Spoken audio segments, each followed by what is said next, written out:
Hola, ¿qué tal?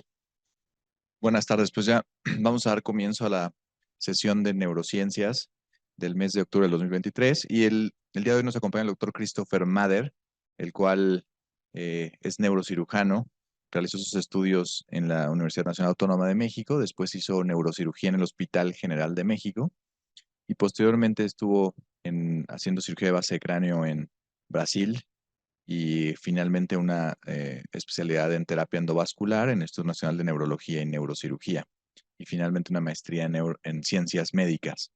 Y actualmente nos va a hablar del tema manejo endovascular del hematoma subdural y le agradecemos por estar acá.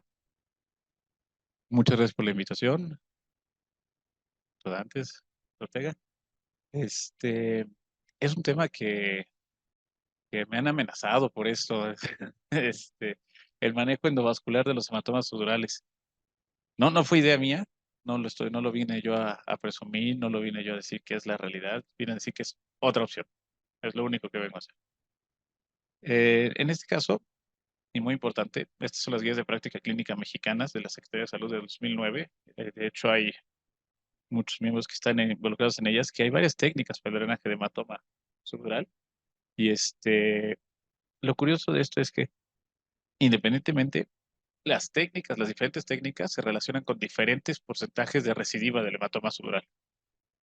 Entonces, ¿por qué llegamos a esta locura? ¿Por qué decimos ahora vamos a tratar los hematomas subdurales por técnica endovascular? Si la técnica endovascular o la angiografía, pues es el estudio más viejo que hay del cerebro después de la radiografía desde 1927. Pues sí, ha habido unos cambios. La angiografía de la película que se hizo famosa fue la del Exorcista. Ese es un equipo biplanar que no lo tenemos, no lo tiene nadie todavía en hospitales privados, pero esa es la sala que queremos, la del lado derecho. Esa es una angiosuite completa, es quirófano híbrido con un equipo biplanar y un tomógrafo que ya los hay con resonancia. Entonces, evidentemente las cosas han ido cambiando y en esto es algo muy importante.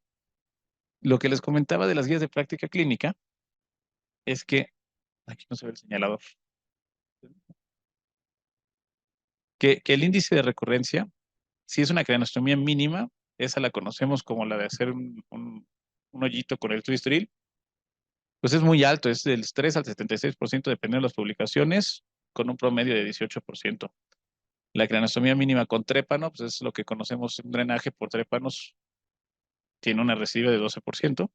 Y la craneotomía o la minicraneotomía, que es muy querida por gente aquí que yo conozco, es la que mejor tasa tiene, definitivamente, 10.8% de riesgo de recidiva.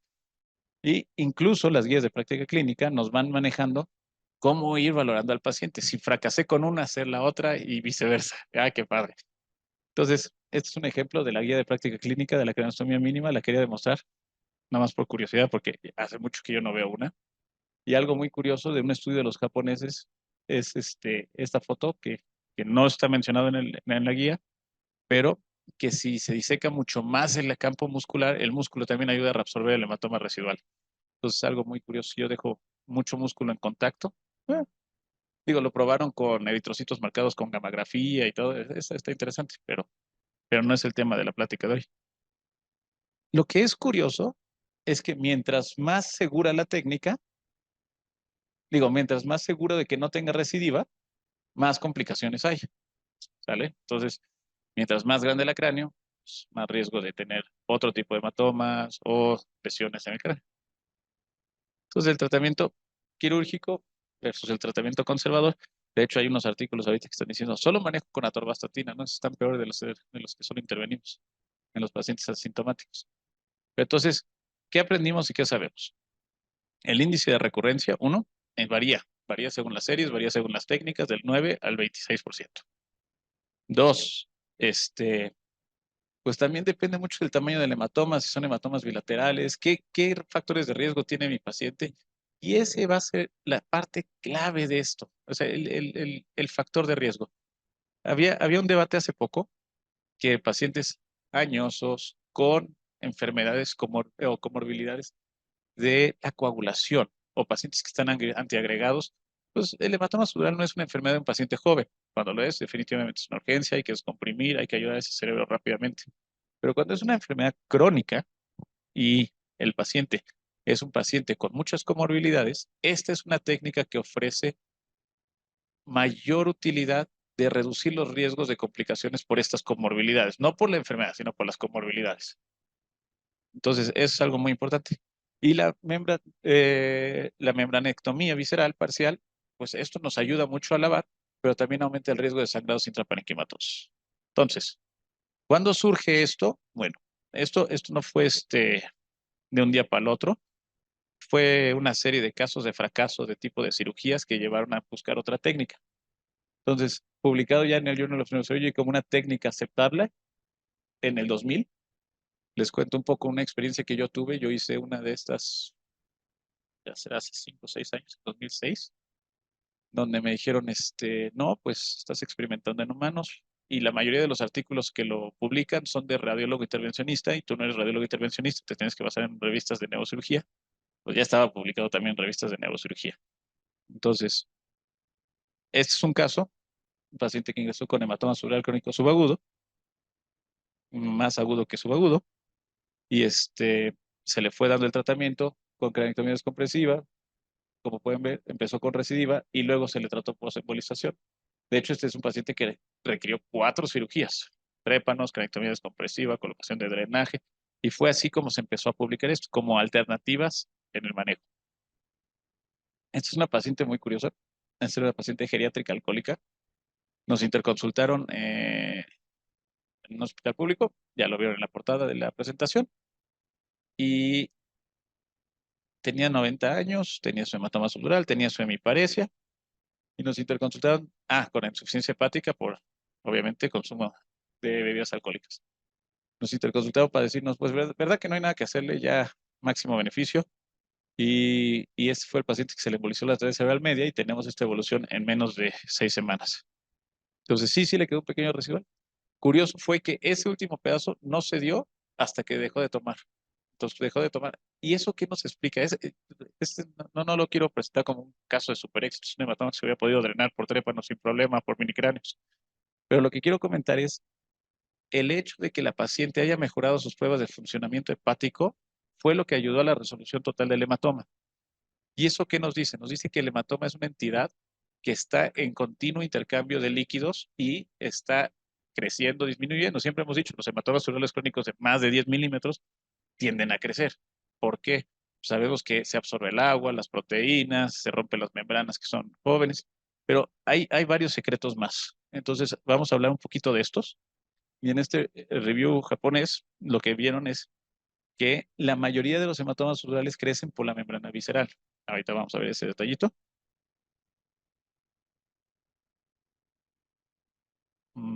Bueno, aquí tenemos un hematoma refractario de tratamiento quirúrgico que también resolvió con con embolización. Esta es la técnica, ese es el secreto.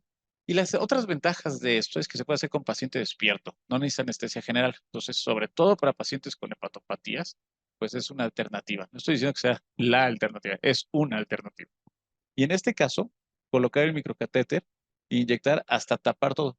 No se alcanza a ver aquí, seguramente en la presentación en línea, sí, cuando tengan la pantalla en grande, se ve como un poco difuminado este embolizante, que se ve como el medio de contraste que está llenando, y esa es la penetrancia del medio de embolizante hacia el hematoma, está pasando las membranas. Entonces, punto número 2 que aprender.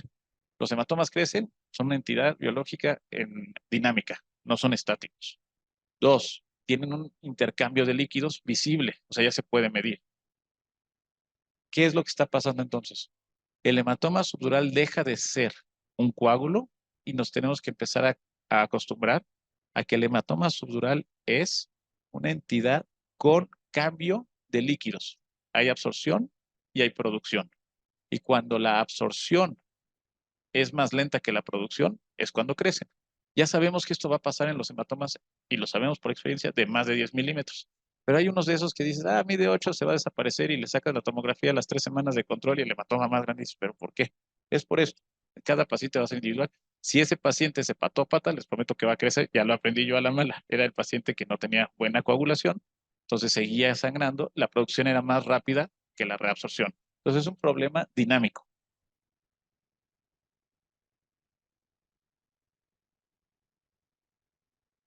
Ya cambió. creo que solo haya cambiado una. Y ya llegan los de Operative Neurosurgery, que vienen publicando este artículo de Nueva York, donde empiezan a ver el fenómeno de histopatológico de cómo se presentan las arteriolas alrededor del hematoma según la membrana parietal y la membrana visceral. Y es donde empiezan a ver que en estas membranas viscerales hay mucha mayor vascularidad en la parte visceral que en la parte parietal. Y empiezan entonces a hacer las primeras series de casos donde empiezan a presentar. Este sigue siendo, es otro artículo de Link, que es el que más ha publicado al respecto, está en Nueva York, y va haciendo estas imágenes donde vemos un hematoma muy chiquito. Evidentemente, esto yo creo que la mayoría de nosotros ni lo hubiéramos tratado en este momento, lo hubiéramos dado manejo expectante, tal vez por el componente agudo, pero lo fueron tratando y fueron viendo, ¿sale? Son diferentes casos. ¿Qué pasa entonces? Empiezan a publicar, empieza a ver el primer review, ya con gente más reconocida en la comunidad neuroquirúrgica, y empezamos a ver que para el 2019 ya tenemos toda esta serie de casos de metaanálisis. Ya todos estos ya no son, este ya es un primer metaanálisis de todos estos artículos de casos y controles. Entonces ya se vuelve una realidad. ¿Y qué está pasando? Esta es la diapositiva que les decía, cómo podemos observar ya microhistopatológicamente la hipervascularidad y la generación de estos vasos que ya sabíamos que son anormales. Y lo vemos. La membrana parietal de la dura madre no aumenta su vascularidad.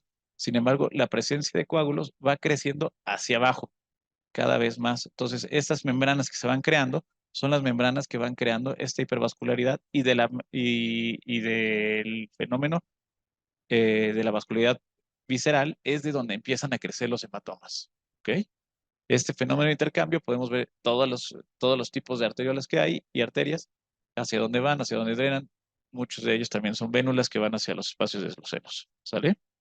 Entonces, cuando vemos los estudios de imagen, ya que estamos haciendo un tratamiento por endovascular, lo que estamos viendo es esta difuminación alrededor de las arteriolas o de las arterias ya más de menor calibre, de la meningia media, cómo empieza a penetrar. Y es ese fenómeno. Cuando se está embolizando, entonces empezamos a ver que estas membranas que están aquí se empiezan a llenar de medio embolizante y por eso podemos cambiar el fenómeno de producción. Ese es el verdadero secreto de la embolización de la meningia media. Yo dejo que llegue menos aporte de líquidos y el fenómeno de absorción funciona, el equilibrio de absorción-reabsorción cambia hacia la absorción. Y prácticamente podríamos decir que esto lo podemos hacer con la técnica quirúrgica también. Las personas que hacen una minicraniotomía y seguro coagulan la meningia media van a tener mayor éxito en el tratamiento de sus hematomas subdurales que, que los que no embolizan la meningia media, digo, que los que no coagulan la meningia media. Entonces, no significa que la embolización es la técnica, es el entendimiento de la fisiopatología que afortunadamente ha ido evolucionando de una patología que siempre ha sido, lo drenamos y se acabó. Y cada vez hay más al respecto. Entonces, este es un caso muy bonito que les quiero presentar. Aquí yo fracasé completamente, les diría. Embolicé aquí atrás y no me fui a la meningia anterior, me quedé en la meningia posterior. Evidentemente, el paciente se quedó con un hematoma subdural muy anterior. La técnica tiene fallas. Sí, igual. Si yo dreno una parte del hematoma y la otra no, pues ya perdí. Entonces, hematomas compartimentales no va a ser tan fácil si no se logra alcanzar todas las arterias. Y evidentemente no hay una técnica segura, aunque la mayoría de los artículos de Link y de Adnan Siddiqui hoy en día dicen, es una técnica completamente segura. Todo el mundo sabemos que existen anastomosis de la meningia media hacia la circulación pial a través de la oftálmica o a través de otras variantes. Estas son las variantes anatómicas que existen, de la más frecuente a las menos frecuentes. Entonces, no estamos exentos de complicaciones graves. Incluso la meningia media tiene una rama meningotentorial que da al tallo. Yo he visto pacientes con infartos de tálamo por embolización de meningia media. Entonces, alguien me dice, ¿es una técnica segura? Pues si no veo anastomosis, sí, si veo anastomosis, ¿sabes qué? Opéralo. Lo operamos con todo gusto. No está exenta de complicaciones. Eso es lo que quiero decir también, que es muy evidente. No es una técnica 100% segura. Tiene sus claras indicaciones comorbilidad, falla de la coagulación, paciente comórbido, no posible anestesiar y que se le va a dar un tratamiento extra. Órale. Afortunadamente, este paciente que les había presentado, este es un caso muy curioso, este es un papá de un cardiólogo intervencionista. Y el papá del cardiólogo intervencionista me estaba diciendo, oye, ¿sabes qué? Es que mi papá está con antiagregación, anticoagulación, yo lo estoy tratando, le puse unos stents coronarios, claro, emito la palabra porque estamos grabando la sesión. Y me dijo, embolízalo, hombre, yo sé que se puede, lo leí en algún lugar, lo embolizamos y fue el que fracasé de llegar hasta la parte anterior. Entonces, le di seguimiento, el paciente mejoró, se le quitó. Y sí, en las tomografías controles 1, 3, 6 meses seguía teniendo la laja ahí de como 7 milímetros en el área frontal. Ahorita las vamos a ver completa. Pero son estos ejemplos donde uno no llega a embolizar todos los territorios que uno quisiera. También existe esa complicación. Oye, qué padre, lo embolizaste. Sí, pero no llega a todos los territorios, va a tener residual. Ah, eso no he visto ni un solo artículo publicado de el hematoma residual post-embolización. Vamos a ser honestos, también existe. Este es un caso que los japoneses siempre van un paso adelante. Maravilloso porque ellos querían saber por qué está funcionando. Después de la publicación del artículo de cómo son las membranas nuevas, dijeron, yo lo quiero ver. Y como la especie humana somos una especie de ver para creer, empezaron a embolizar durante una endoscopía del hematoma. Entonces, iban a drenarlo, tenían su sala híbrida, hicieron sus trépanos, metieron el endoscopio, visualizaron la membrana visceral y la parietal y clasificaron la característica de las membranas según sus observaciones, evidentemente, y empezaron a ver esto. Tenemos una membrana muy, muy normalita que posterior a la embolización pierde toda su vascularidad. Este tenía una alta tasa de éxito de la embolización. No, decían, redujimos la vascularidad de la membrana, confíen, se va a reducir el hematoma. Y sí, pues lo pueden ir prediciendo. Tenemos una membrana con contusiones, ya son contusiones en la membrana. Esto de veras es algo, si fue quirúrgica, si metieron el endoscopio de más y quemaron con la luz, no lo sé. Evidentemente ellos lo están publicando como podemos observar que hay áreas de hematoma y estas áreas van a costar un poco más de trabajo porque son en este estado dinámico de producción, reabsorción de líquido, son muy productoras de líquido. Después de hacer todo esto, se fijaron y otra vez les enseño la diapositiva histopatológica de ellos mismos, donde ven que la hipervascularidad está en las membranas parietales, digo, viscerales y no en las parietales del hematoma. Aquí les enseño el seguimiento del paciente que les comentaba. Desplazamiento de línea media, es un hematoma bastante grande, cualquiera hubiera dicho con 2.3 centímetros, debería haberse drenado inmediatamente. El paciente y el familiar no querían. Ese fue el criterio. Y después de muchos éxitos de este tipo, uno empieza a pensar, bueno, si el paciente está neurológicamente con Glasgow de 15, sin déficit motor y puede tolerar y no se quiere operar, hay que ofrecerle otra alternativa. Y esta fue la evolución completa, diciendo que les decía que aquí está el hematoma que quedó residual y finalmente desapareció. Pero yo de esto nunca me enteré. El paciente fue a su chequeo general cardiológico con su hijo y dijo, de una vez hágame la tomografía desde arriba. Y me la mandaron y me dijeron, ya desapareció. Esta imagen es 7 meses después. Yo no esperaba, no, es un año, 7 meses después. Yo a los 6 meses suspendí el seguimiento. Le dije, va bien, ya está menos de 9 milímetros y se va a reabsorber bien. Pero la verdad es que me dio mucho gusto cuando me la mandó mucho tiempo después. Dije, bueno, yo no pensé que fuera a resolver. Y sí fue así. Es ese mismo caso, cómo se ve el sitio de inyección. Y aquí hay un detalle importante. La técnica endovascular ha ido cambiando con los años. Hay más rango de seguridad. Cuando embolizábamos material embolizante antes, el peligro más grande es el retorno de ese material embolizante. ¿El retorno a dónde? El retorno sobre el vaso sano, a territorio sano, que me va a tapar arterias que están nutriendo territorios sanos. Y eso era una catástrofe y nos pasaba bien seguido, y me incluyo al gremio, entonces nos pasaba porque afortunadamente mucho de esto ya surgió antes de que yo terminara mi formación y ya podemos hacer una inyección controlada distal más fácil. Hay catéteres que tienen una punta con balón, hay catéteres que se pueden meter en paralelo y hacen un tapón para que el método embolizante que yo estoy inyectando siempre vaya para adelante y ya no haya retorno. Ahora, eso da dos ventajas. Hace los procedimientos más rápido y me permite inyectar con más fuerza los embolizantes. Inyectar con más fuerza está muy padre, pero el riesgo de inyectar con más fuerza es que yo abro estas colaterales hacia los tejidos piales. Entonces, yo soy una persona muy autocrítica y muy honesta. No he tenido una complicación que yo diga, he embolizado corteza, no. Pero saber que existe y saber qué puede pasar y conocer a alguien o varios que ya les ha pasado es suficiente para decir, no, la técnica no es 100% segura, como dicen. 8 metaanálisis dice que no, 0% de complicación. No, todo lo que diga cero, no lo creo. Pero algo que les quiero decir y algo que ha ido cambiando, esto se va a volver una realidad. Lo quiera yo, se los quiera vender yo, no se los quiera vender yo o no. No importa. Porque si yo veo el número de artículos publicados desde la historia acerca de embolización de arterias meningias medias para el tratamiento de hematomas subdurales, el primero fue en 1994. Luego, 6 años no hubo ningún artículo publicado al respecto y evidentemente todos estos que son 1 a 2 por año son artículos relacionados a hematomas superrefractarios. Se operó de 1 método, se operó de 2 métodos, se operó de 3 métodos, se operó en 4 métodos y alguien le fue haciendo.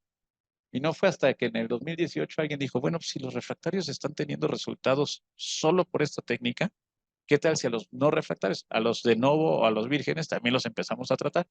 Y salió el primer metaanálisis y de ahí en adelante la cuenta se disparó. Entonces, sí, evidentemente, hay un análisis bonito que dice, si yo quiero publicar algo en neurocirugía, primero es técnica de aneurisma, luego es técnica de base de cráneo, luego es técnica de neuroinfecto y luego todo relacionado con endovascular se puede publicar. Y evidentemente no quiero que todos estemos sesgados por esto. Sí, 77 artículos en lo que va del año en relación a embolización de meningia media para hematoma subdural. Es una locura, son muchísimos. Si ya está demostrado desde aquí, no tengo que republicarlo y republicarlo, pero está teniendo mucho más importancia y mucha más gente lo quiere hacer. Y va a pasar, yo creo, como pasó con el aneurisma de la cerebral media. En muchos lugares, el aneurisma de la cerebral media está en debate, o ya cada vez menos, si debe ser tratado por cirugía o por terapia endovascular. Pero la verdad es que el aneurisma de la cerebral media a las 3 de la mañana, cuando hay un radiólogo intervencionista de guardia y no hay un neurocirujano en el hospital y se tiene que trasladar, fue cayendo en mano del radiólogo intervencionista. Estoy hablando en la mayoría de los hospitales europeos que el radiólogo intervencionista es el que trataba por endovascular. Y empezó a tener buenos resultados y así fue como se fue dando esta opción. La otra razón es no, es un paciente de Wolf Federation 4 con TGS alto, de mal pronóstico, no lo voy a operar porque no quiero echar a perder mi estadística. Estoy hablando de hospitales clínicos de Estados Unidos, donde todos los neurocirujanos están contabilizados a sus estadísticas, sabiendo que un paciente es de mal pronóstico y por hacerle algo le hicieron algo por endovascular y más o menos le fue yendo bien. Entonces, eso es lo que está pasando con los hematomas subdurales. Si los pacientes que no tenían esperanza tuvieron éxito, los pacientes que son vírgenes al tratamiento también pueden tener éxito. Y eso es lo que está empezando a presentarse. No estoy diciendo la técnica es mejor, estoy diciendo, pues ahorita está en boga. No sé qué va a pasar cuando estos 77 digan, a los 5 años, por cierto, se me embolizaron 2 tallos. No lo sé, pero existe la complicación y hay que ser honestos al respecto. Lo que va a pasar es, si yo ya pude publicar algo en endovascular, ahora lo puedo publicar en endovascular porque lo hago por técnica radial. Uy, qué chido, pues no, los endovasculares como que esto se llama, Alberto me presentó como experto, digo, como haber hecho la maestría en ciencias médicas. Y algo importante de esto es decir que eso se llaman publicaciones salchicha. Yo estoy publicando sobre el mismo segmento o con el mismo paciente muchos artículos. Ahora, yo puedo hacer técnica endovascular. Pero yo la puedo hacer por viendo radial, para que el paciente se pueda parar luego, luego. ¿Cómo se va a parar luego, luego si tiene un hematoma subdural que está generando una hemiparesia? O sea, hay artículos que muchos no tienen sentido, pero cada vez hay más. Entonces, sí, está en boga, está de moda. Va a haber casos muy indicados que definitivamente lo puedo recomendar. Y la verdad es que en teoría es una técnica muy sencilla, tanto que lo hacen radiólogos intervencionistas en todo el mundo ya a más cantidades que los cirujanos. Yo creo que el futuro va a estar en un punto intermedio. ¿Sabes qué? El paciente llegó, hay sala de hemodinámica disponible, en países donde el paciente no lo tenga que pagar y haya recursos, se va a embolizar y va a pasar a quirófano, o pasó a quirófano y en el postquirúrgico se emboliza y vamos a reducir ese 10 a 20% de recidivas a un 2 a 3% para todos los pacientes, para todos los procedimientos. Y ese va a ser el verdadero futuro y el verdadero éxito y la verdadera evolución de lo que podemos dar como médicos a nuestros pacientes en una terapia combinada. Entonces, hay instituciones ya con protocolos pilotos para el tratamiento inicial de los hematomas sudorales y lo están analizando dependiendo el tamaño, la localización, la sintomatología, si mejoran, no mejoran, si empeoran, si los operan, si cambian de un grupo a otro. Pero mucho, muy interesante es, si yo lo publico que lo hice con partículas que son muy baratas, lo puedo hacer con Onyx y lo publican con Onyx. Pero lo puedo hacer con otro embolizante que se llama FIL y lo embolizan con FIL. Es como una descompresión radicular. En mi ejemplo, no importa cómo tú hagas la descompresión radicular o si haces un X-Leaf, un E-Leaf, un T-Leaf, un P-Leaf, mientras tú descomprimas tu raíz, el paciente va a tener mejoría. Mientras tú cambies el fenómeno dinámico de absorción-resorción de un hematoma sudural, el paciente va a tener resolución de su hematoma, sea por cirugía, con embolización con coagulación de la meningia media, porque eso es lo que yo estoy empezando a entender después de todo esto. Mientras menos aporte, la reabsorción va a estar ganando. Aquí podemos ver ciertas anastomosis, cómo son las diferentes ramas de la meningia media y cómo se presenta esta fuga de lo que está generando el crecimiento del hematoma, donde entre las membranas podemos ver la penetración del líquido, en este caso de contraste, hacia el hematoma subdural. Entonces, esto sí nos explica y nos está empezando a comprobar y ver para creer que, que los hematomas subdurales son una entidad dinámica. Hay un aporte y hay una resolución. Este es un caso muy bonito que también hicimos. El paciente llegó con Glasgow de 15, no tenía deterioro, llegó por cefalea, le hicieron la tomografía, se la encontraron y el paciente llegó a la consulta, no fue un paciente que estaba llegando a urgencias, llegó por cefalea crónica y se decidió hacerle su embolización de meninge media. Y vamos viendo estos resultados que son realmente fenomenales en poco tiempo. El verdadero secreto es que en el primer día, si repetimos la tomografía, tenemos una disminución entre el 10 y el 15% del hematoma en tanto solo 24 horas. Si es un hematoma de 10 centímetros, ya tenemos 9. De 10 milímetros tenemos 9 milímetros. Lo estamos convirtiendo de un quirúrgico a no quirúrgico. Es una técnica buena. Es una técnica buena. Y obviamente cada vez se está publicando más al respecto.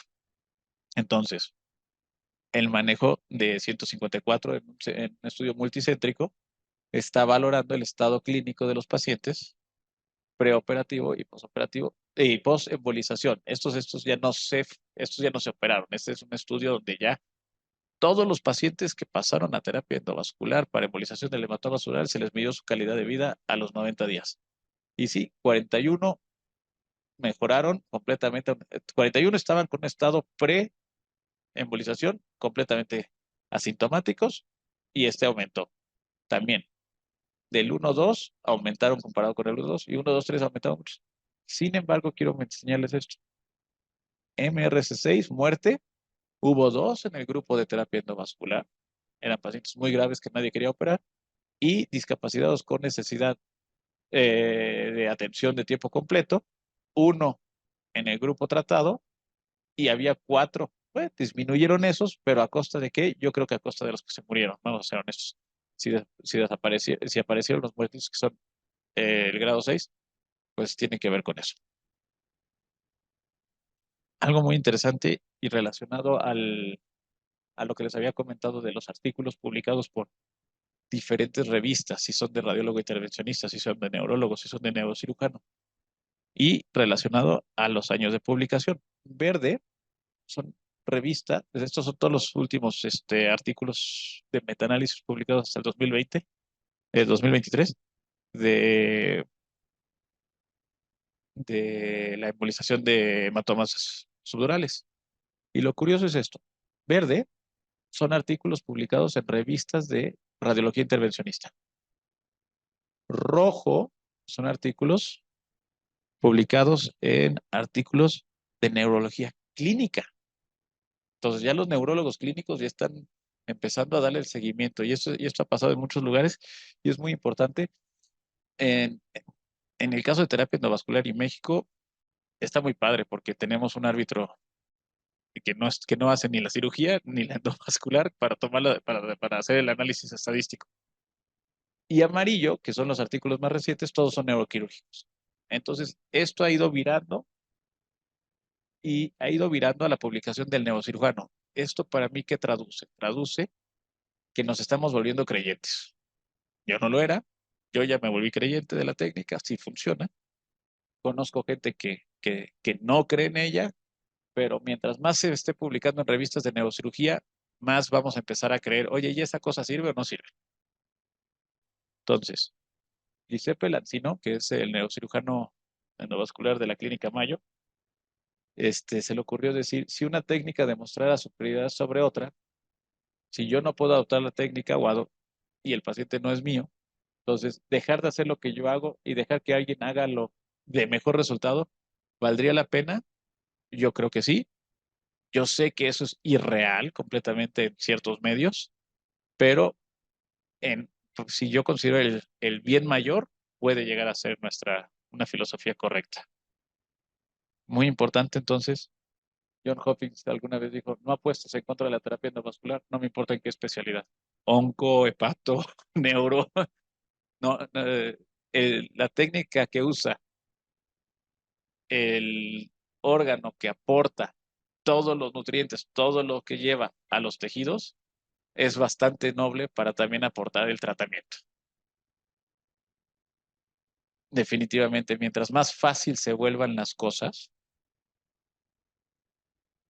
y mejoren los resultados de forma estandarizada, va a ser una técnica que cada vez más personas van a poder hacer.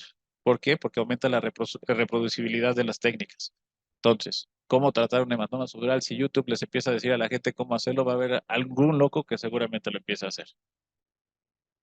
La estandarización, por lo tanto, si es una técnica que puede ser reproducible por cualquiera con menor dificultad y resuelve el problema, así se va a comer el mercado. Esa es la verdad. Mientras más gente tenga más éxito con menos, va a ser lo que va a virar y eso es lo que está pasando en los artículos, yo creo. Lo que no ha pasado y lo que es muy importante, disminución de costos, no ha pasado. La técnica endovascular le cuesta al paciente casi o prácticamente lo mismo que una cirugía abierta. Los materiales que se utilizan son costosos, hay materiales más baratos, penetran bien, tienen menos éxito. Se usa un catéter con balón, cuesta más, un catéter sin balón es más barato. Pero llegará el momento, porque un stent coronario en su principio costaba $5,000 y ahorita cuesta 500 y es una técnica completamente aceptada a poner stents coronarios a pacientes infartados en vez de hacerles bypass. O sea, sí ha ido cambiando hacia mayor economía. Y mientras los productos cada vez tengan más competencia, van a ir bajando de precio. Y lo que yo quiero hacer creer y lo que les comentaba durante la plática, aunque es una técnica de poner un catéter, como cualquier arteriografía, en una arteria y meter un cemento a través de él o un pegamento, el trabajo en equipo es lo importante. Yo sí creo que va a haber lugares en el mundo donde la terapia estándar va a ser las dos. Yo dreno el hematoma, el paciente mejora rápidamente y evito que tenga la recidiva del 20% global. Seguramente hay centros que tienen menos, técnicas que tienen menos, pero la recidiva internacional global aceptada es entre el 16 y 25%, digamos 20 ahorita. Entonces, tener una técnica no es lo mismo que tener buena técnica no es lo mismo que tener tecnología chida. Tecnología padre, sí, los endovasculares tenemos juguetes nuevos a cada rato. La técnica no cambia, entender la fisiopatología no cambia. Y eso es lo que ha ido cambiando gracias a esto. Hemos empezado a entender mucho mejor ese intercambio dinámico del hematoma sutural. ¿Preguntas?